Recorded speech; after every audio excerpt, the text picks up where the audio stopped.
குடும்பத்தினருக்கு அரசு பணி உயர்நீதிமன்ற உத்தரவுக்கு தடை விதிக்கப்பட்டிருந்தது. இந்நிலையில் அரசு பணியை ரத்து செய்ய உயர்நீதிமன்ற உத்தரவுக்கு உச்சநீதிமன்றம் இடைக்கால தடை விதித்திருக்கிறது.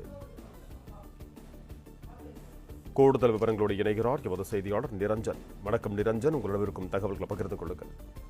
கரூர் துயர சம்பவத்தில் உயிரிழந்தவர்களின் குடும்பத்தாருக்கு அரசு வேலை என்பது வழங்கப்பட்டிருந்ததற்கு சென்னை உயர்நீதிமன்றம் ஒரு தடை என்பதை விதித்திருந்தார்கள். இதற்கு எதிராக உச்சநீதிமன்றத்தில் மேல்முறையீடு என்பது தமிழ்நாடு அரசு சார்பாகவும் செய்யப்பட்டிருந்தது. அதே போல இந்த துயர சம்பவத்தில் சிக்கி உயிரிழந்தவர்களின் குடும்பத்தாருக்கு பணி கிடைத்து அவர்கள் பாதிக்கப்பட்டவர்களுக்கும் உச்சநீதிமன்றத்தில் மேல்முறையீடு என்பதை செய்திருந்தார்கள்.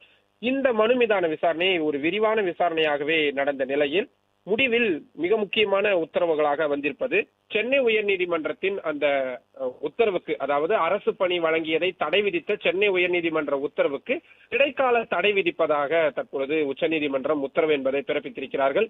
அது மட்டும் இல்லாமல் எதிர்மனுதாரர்களாக இருக்கக்கூடிய நாம் தமிழர் கட்சியை சேர்ந்த வழக்கறிஞர்கள் மற்ற நபர்களுக்கு நோட்டீஸ் பிறப்பித்தும் உத்தரவு என்பது பிறப்பிக்கப்பட்டிருக்கிறது. இவை அனைத்தையும் விட இந்த வாதங்கள் நடைபெற்ற பொழுது முன்வைக்கப்பட்ட முக்கியமான கருத்துக்கள் தான் நாம் கவனித்து பார்க்க வேண்டியதாக இருக்கிறது.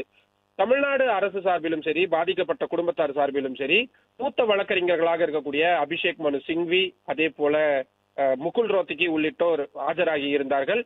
அவர்கள் எடுத்தவுடன் இந்த வாதங்களை முன்வைத்த பொழுது ஒரு கருணை அடிப்படையில் தான் இந்த பணி என்பது வழங்கப்பட்டிருக்கிறது. கரூரில் நடந்தது என்பது யாருக்கும் நடக்கக்கூடாத ஒன்று.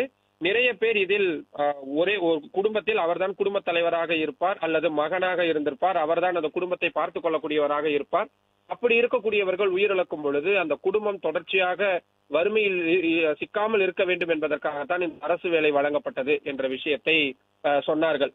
உடனே மனுதாரர்கள் தரப்பில், அதாவது எதிர்மனுதாரர்கள் தரப்பிலிருந்து ஏற்கனவே இவர்களுக்கு தேவையான நிதி உதவி என்பது வழங்கப்பட்டு விட்டது, ஒரே துயர சம்பவத்திற்கு 3-4 நிவாரணங்கள் என்பது வழங்குவது உச்சநீதிமன்றமும் பல வழக்குகளில் சுட்டிக்காட்டி அதனை நிராகரித்திருக்கிறது.